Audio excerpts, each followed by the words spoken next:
நுழைய போறீங்க அப்படிங்கிறாங்க. சில ஆளுங்க எதுக்கு கொஞ்சம் இருக்கிற சகாபாக்கள் கொஞ்சம் பேர் தான் இருக்கிறாங்க, இவங்களையும் உள்ள கொண்டு விட்டு இவங்களையும் பலியாக்கி இவங்களையும் அழிச்சிடணுமா அப்படி கருத்துக்களை சொல்றாங்க.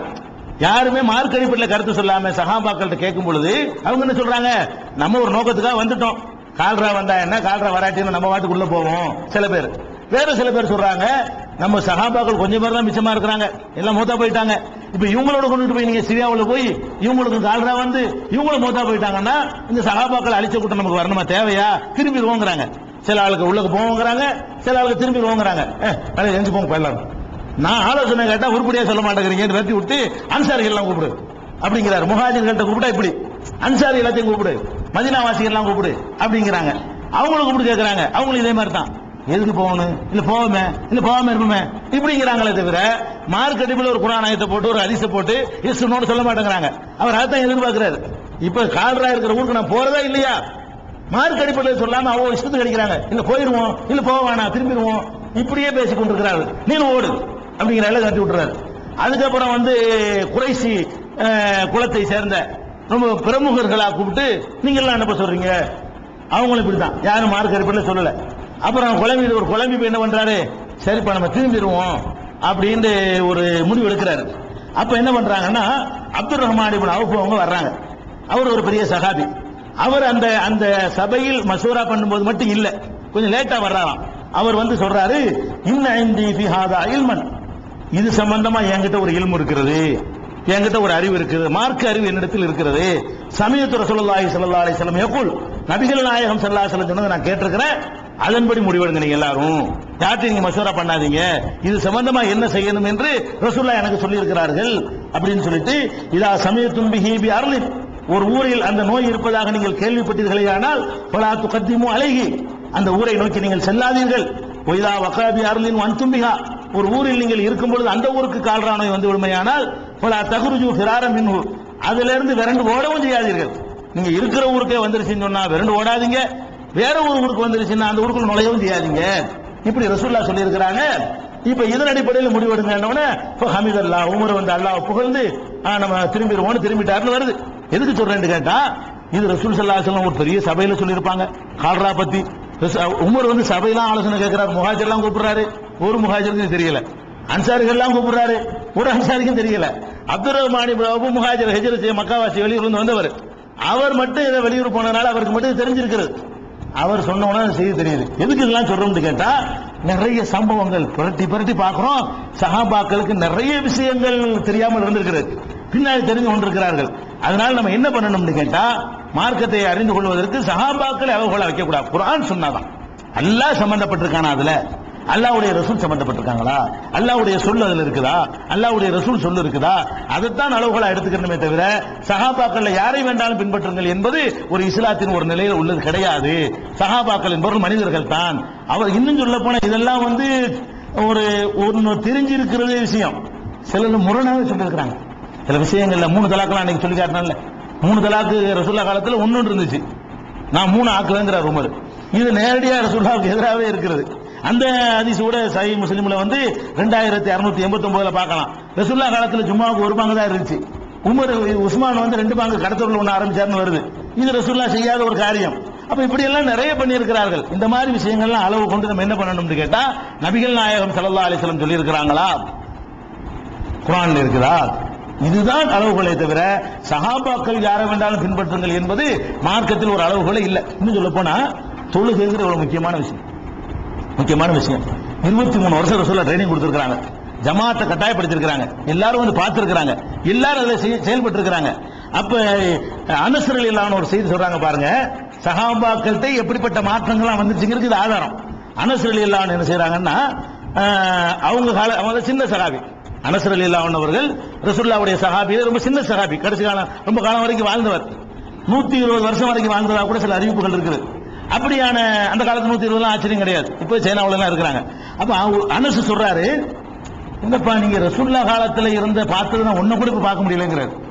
இன்னைக்கு சொல்லல, அவர் வாழ்ந்த காலத்துல சொல்றாரு, தாபியீன்கள் தான் வாழ்ந்துட்டு இருக்கிறாங்க. அவர் சொல்றாரு, நபிகள் நாயகம் ஸல்லல்லாஹு அலைஹி வஸல்லம் காலத்துல என்னென்ன பார்த்தனோ அதுல ஒண்ணு கூட நான் பார்க்க முடியல, எல்லாத்தையும் மாத்திட்டீங்களே அப்படின்னு அந்த மக்கள்கிட்ட கம்ப்ளைண்ட் பண்றாரு. அப்ப அந்த மக்கள் கேட்கிறாங்க, அஸ்ஸலாத்து தொழுகையை கரெக்டா செய்யறோம்ல நாங்க. ரசூலுல்லாஹ் காலத்துல ஒண்ணுமே இல்லைங்கிறீல, தொழுகையை தான் கரெக்டா செஞ்சுட்டு இருக்கிறோம்ல. அது இருக்குதானே ரசூலுல்லாஹ் காலத்துல உள்ளபடின்னு மக்கள் சொல்றாங்க. அதுக்கு அவர் பதில் சொல்றாரு, அலைஸ லையத்தும் மா லையத்தும் பிஹா, அதையும் தான் கெடுக்க வேண்டிய எடுத்து வச்சு விட்டீங்களே. தொழுவுறீங்க சரி, முறையா எங்க தொழுவுறீங்கன்னு கேட்கிறாரு. எப்ப மாறி போச்சா? சஹாபாக்கள் வாழ்ற அனசு காலத்திலேயே ரசூலுல்லாஹ் காலத்துல ஒண்ணுமே உங்கள்ட்ட காணாம பாக்குறாரு. அதான் கரெக்டா தொழுவுறமேங்கிறாங்க அட்டாளுக்கெல்லாம். தொழுவுறீங்க, ரசூலுல்லாஹ் சொன்ன மாதிரியே தொழுவுறீங்க, அதையும் தான் மாத்தி விட்டீங்களே. மாத்த வேண்டிய அளவுக்கு மாத்தி விட்டீங்களப்பா எல்லாத்தையும்.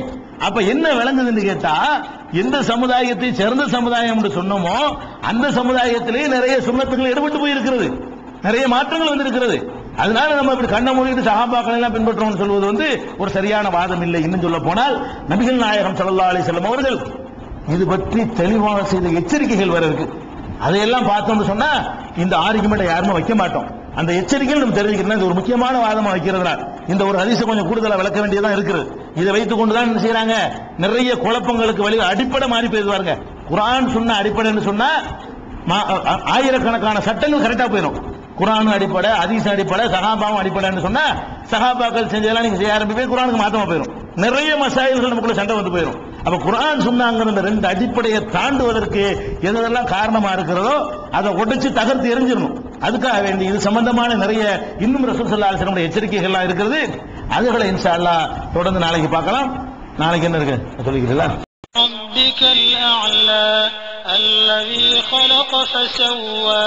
அஸ்ஸலாமு அலைக்கும் வரஹ்மத்துல்லாஹி வபரகாத்துஹு. கண்ணியத்திற்குரிய எல்லாம் வல்ல அல்லாஹ் ஜல்ல ஷானஹு தஆலாவின் நல்லடியார்களே, அல்லாஹ்வுடைய பேரருளால் இந்த புனிதமிக்க ரமலான் மாதத்திலே இஸ்லாத்தின் பெயரால் கட்டுக்கதைகள் என்ற தொடர் நிகழ்ச்சியிலே என் சஹாபாக்கள் எல்லாம் நட்சத்திரங்களை போன்றவர்கள், அவர்களில் யாரை பின்பற்றினாலும் நீங்கள் நேர்வழி பெறுவீர்கள் என்ற ஒரு இட்டுக்கட்டப்பட்ட ஒரு தவறான செய்தியை பற்றி நாம் ஆய்வுக்கு எடுத்துக் கொண்டு வருகிறோம். அல்லாஹ் ரப்பல் ஆலமீன் திருமறை குர்ஆனையும் நபிகள் நாயகம் ஸல்லல்லாஹு அலைஹி வஸல்லம் அவர்களுடைய போதனைகளையும் தான் பின்பற்றி நடக்க வேண்டும் என்று நமக்கு கட்டளையிடுகிறானே தவிர வஹி இல்லாத எந்த மனிதரையும் பின்பற்றுமாறு அல்லாஹ் கட்டளையிடவில்லை என்பதற்கான சான்றுகளை பார்த்தோம். சஹாபாக்கள் எத்தனை விஷயங்கள்ல அவர்கள் சாதாரண செய்திகளை கூட அறியாதவர்களாக இருந்திருக்கிறார்கள் என்பதற்கான பல சான்றுகளையும் பார்த்தோம். அதன் தொடர்ச்சியாக திருக்குர்ஆன்ல எந்த சந்தேகமும் வரக்கூடாது. 114 சூரா இருக்கு, நம்ம வழங்கி வைத்திருக்கிறோம். இந்த 114 குர்ஆனுடைய அத்தியாயங்கள்ல கடைசி அத்தியாயங்கள் ரெண்டு இருக்கு பாருங்க, 113 114. குல் அஊது பிரப்பில் ஃபலக், குல் அஊது பிரப்பின் நாஸ். இந்த ரெண்டு அத்தியாயங்களும் குர்ஆன்ல உள்ளது இல்ல அப்படின்றெல்லாம் சஹாபாக்கள் சொல்லியிருக்கிறாங்க. சஹாபாக்கள்ல யாரை வேண்டாலும் பின்பற்றலாம்னு சொல்றாங்கல்ல. ஒரு சஹாபி சொல்றாரு, இப்னு மஸ்ஊத் என்ற சஹாபி சொல்றாரு, குர்ஆன்ல 112 தான் குர்ஆனுடைய சூரா, இந்த 113 114 இருக்கு பாருங்க, அது குர்ஆன் கிடையாது, அது குர்ஆன்ல சேர்ந்ததே இல்ல அப்படின்னு சொல்லி இப்னு மஸ்ஊத் அவர்கள் சொல்றாங்க. அவங்க எழுதி வைத்த குர்ஆனுடைய ஏட்ல இந்த ரெண்டு எழுதவும் இல்லை. அவங்க குர்ஆனை எழுதக்கூடியவரா இருந்தாங்க, வஹி எழுதக்கூடிய ஒரு சஹாபியா இருந்திருக்கிறாங்க. இது நீங்க முஸ்னத் அஹ்மதுல 20244வது ஹதீஸ்லையும் 20246வது ஹதீஸ்லையும் பார்க்கலாம், அஹ்மதுங்கிற நூல்ல. இதுல என்ன வருதுன்னு கேட்டா, இப்னு மஸ்ஊத் அவர்கள் தங்களுடைய குர்ஆன் பிரதிகளில் இந்த ரெண்டு சூறாவை எழுதி வைக்கவும் இல்லை. அது குர்ஆன்ல உள்ளதுல சின்ன ஒரு துவா, அஊது பிரப்பில் ஃபலக் என்பது ரசூலுல்லாஹ் செஞ்ச ஒரு துவா தானே தவிர அது அல்லாஹ்விலிருந்து வந்த குர்ஆன் வேதம் கிடையாது அப்படின்னு வர்த்திருக்கிறார். இப்ப சஹாபாக்கள்ல யாரை வேண்டாலும் பின்பற்றினா நேர்வழி பெறலாம்னு சொல்றாங்களே, இந்த சஹாபி இப்ப நம்ம பின்பற்றிக்கிட்டு 112 சூறான்னு சொன்னா நேர்வழி பெற முடியுமா? இது ஒரு சஹாபி தானே சொல்றாரு. சஹாபாக்கள்ல யாரை பின்பற்றினால் நேர்வழி அடைவீங்கன்னு சொல்றாங்க. அந்த செய்தி உண்மையா இருந்தால் ஒருத்தர் இந்த ரெண்டு சூறாவும் குர்ஆன்ல உள்ளது இல்லைன்னு இப்ப சொல்றாரு, அவரு சரியான பாதையில் இருக்க ஒத்துக்குறோமா? யாராவது சொல்லுவோமா? ஷாஃபில சொல்லுவாங்களா? ஒரு ஹனபி மதஹ்புல சொல்லுவாங்களா? அல்லது இந்த புது சலபி கூட்டம் இருக்காங்க இவங்க சொல்லுவாங்களா? எப்படி 112 சொல்லலாம், சொல்லிக்க 114 வேண்டாம் சொல்லிட்டு போ, 112 சூறான்னு வேண்டாம் சொல்லிட்டு போ, என்ன ரெண்டு ஒரு சஹாபி சொல்லிட்டார்ல அப்படின்னு சொல்ல முடியுமா? இப்னு மஸ்ஊத் அவர்கள் சொன்னார்கள் சொன்னா அவங்கள எல்லாம் குற்றம் முடிக்க மாட்டான். என்னடா முறைப்படுத்தி புக்காக்கி இதான் குர்ஆன் என்று தொகுத்து வெளியிடப்படாத ஒரு காலம். அவங்கவுங்க ரசூலுல்லாஹ்ட்ட கேட்டதை எழுதி வைத்தார்கள். அதுல இவர் ரெண்டு மிஸ் பண்ணி இருப்பார். அவர் அல்லாஹ் குற்றம் பிடிக்க மாட்டான். நம்ம சஹாபாக்களை மதிக்கிறோம், அவங்க மீது பழி சுமத்தல. 2 சூறா இல்லைன்றார், ஆனால் நரகத்துக்கு போவார் நம்ம சொல்றோமா? இல்ல. அவருக்கு அன்றைய கால சூழ்நிலையில நாம இருந்திருந்தா கூட 2 பேரும் இப்படி இருந்திருப்போம். ரசூல் ஸல்லல்லாஹு அலைஹி வஸல்லம் காலத்துல நாம வாழ்ந்திருந்தா கூட நம்மளே 2 சூறா இல்லைன்னு இருப்போம். ஏன்னா ரசூல் ஸல்லல்லாஹு அலைஹி வஸல்லம் சொல்ல சொல்ல எழுதி வைக்கிறாங்க. அன்னைக்கு ஆப்சென்டா இருப்பார் இவர். ரசூல் ஸல்லல்லாஹு அலைஹி வஸல்லம் எழுத சொல்ற அன்னைக்கு இந்த 2 சூறாவை ரசூல் ஸல்லல்லாஹு அலைஹி வஸல்லம் என்னைக்கு சொல்லி காட்டினார்களோ அன்னைக்கு அவர் வராம இருந்திருப்பாரு, அவர் எழுதாம இருந்திருப்பாரு. அப்படி நம்ம எடுத்துக்கொண்டு போகணுமே தவிர அவர்களை நம்ம பழி சுமத்த மாட்டோம், குற்றம் சுமத்த மாட்டோம். அதே பின்பற்றுவோமா? அதான் கேள்வி. சஹாபாக்களை மதிக்கிறது என்பது வேறு, அவங்களை பின்பற்றுறது என்பது வேற. நம்ம மதிக்கிறோம், இன்னைக்கு மதிக்கிறோம். இவ்வளவு பெரிய டேஞ்சரான ஒரு கருத்தை இன்னைக்கு ஒருத்தர் சொன்னா நடக்கிறது வேற. இன்னைக்கு ஒரு ஆள் எதிர்த்து பெரிய உலமா குர்ஆன்ல 2 சூறா இல்லைன்னு சொன்னா விடுவோமா? விட மாட்டோம். இன்னைக்கு ஒருத்தர் சொன்னா விட மாட்டோம். அன்னைக்கு அவர் சொல்லி இருக்கிறாரு, அவர் விட்டுருவோம், விமர்சிக்க மாட்டோம், அவர் குற்றம் சுமத்த மாட்டோம். ஆனால் என்ன சொல்லுவோம்? இதை நாங்கள் பின்பற்ற முடியாது. அவர் ஏதோ தப்பா சொல்லி இருக்கிறார், அந்த காலத்தில் உள்ள முறையில் அவருக்கு ஏதோ தகவல் கிடைக்கவில்லை அப்படின்னு எடுத்துக்கொள்ற காட்சியை நம்ம பார்க்கிறோம். இது மாதிரியான குர்ஆன்ல உள்ள ஒரு முக்கியமான விஷயத்தில் கூட சஹாபாக்களுக்கு தவறு ஏற்பட்டிருக்கு என்று சொன்னால் யாரை வேணாலும் எப்படி நம்ம பின்பற்ற முடியும்? சஹாபாக்கள் யாரை வேணாலும் பின்பற்றுங்கன்னா தப்புலாம் வந்திருக்குதே. அப்ப தப்பு ரைட்டும் கலந்திருக்கக்கூடிய ஒரு சமூகத்தில் யாரை வேணாலும் பின்பற்றுங்கள் என்று நபிகள் நாயகம் ஸல்லல்லாஹு அலைஹி வஸல்லம் எப்படி சொல்லி இருப்பாங்க? இது சிந்திச்சு பார்த்தால் நமக்கு விளங்கிவிடும். அதே மாதிரி இந்த புரிந்து கொள்ற விஷயங்கள் இருக்குல்ல, ஒரு செய்தியை ரசூல் ஸல்லல்லாஹு அலைஹி வஸல்லம் சொல்றாங்க, இவங்கெல்லாம் நம்மள்ட்ட ஆர்குமெண்ட் பண்ணுவாங்க. ரசூலுல்லாஹ் எந்த மக்களுக்கு சொன்னாங்களோ அவங்க மாதிரி அடுத்த சமுதாயம் புரிஞ்சுக்கிற முடியுமா? அவங்க தான் கரெக்டா புரிஞ்சுக்கிடுவாங்க என்றெல்லாம் சொல்லக்கூடிய காட்சி, அதெல்லாம் நியாயப்படுத்துறது. சஹாபாக்கள்ல யாரை வேண்டாலும் பின்பற்றலாம் என்று வாதம் பண்ணக்கூடியவங்க நபி ஸல்லல்லாஹு அலைஹி வஸல்லம் காலத்தில் வாழ்ந்தவர்கள் அந்த சிச்சுவேஷன் எல்லாம் விளங்குனவங்க. அவங்க புரிஞ்சுக்கிட்ட மாதிரி நமக்கு புரியாது அப்படின்னு எல்லாம் ஒரு வாதம் சொல்வார்கள். அவங்க புரிஞ்சுக்கிட்டதுக்கு சில உதாரணம் சொல்வதாக இருந்தால், நபிகள் நாயகம் ஸல்லல்லாஹு அலைஹி வஸல்லம் காலத்தில் நடந்த ஒரு சம்பவம். அல்லாஹ் என்ன பண்றான்னு கேட்டா, குர்ஆன்ல ஒரு வசனம் சொல்றான். நோம்பு பத்தி சொல்ற வசனம் இருக்கு பாருங்க. அதுல அல்லாஹ் என்ன சொல்றான்னா, குலு வஷ்ரபு, நீங்கள் உண்ணுங்கள் பருகுங்கள், ஹத்தா யதபய்யன லக்குமுல் ஹைத்துல் அபியது மினல் ஹைத்தில் அஸ்வதி, வெள்ளை கயிறில் இருந்து கருப்பு கயிறு தெளிவாகிற வரைக்கும், வெள்ளை கயிறில் இருந்து கருப்பு கயிறு தெளிவாகிற வரைக்கும் நீங்கள் உண்ணுங்கள் பருகுங்கள் என்று குர்ஆன்ல ஒரு வசனம் இருக்கிறது.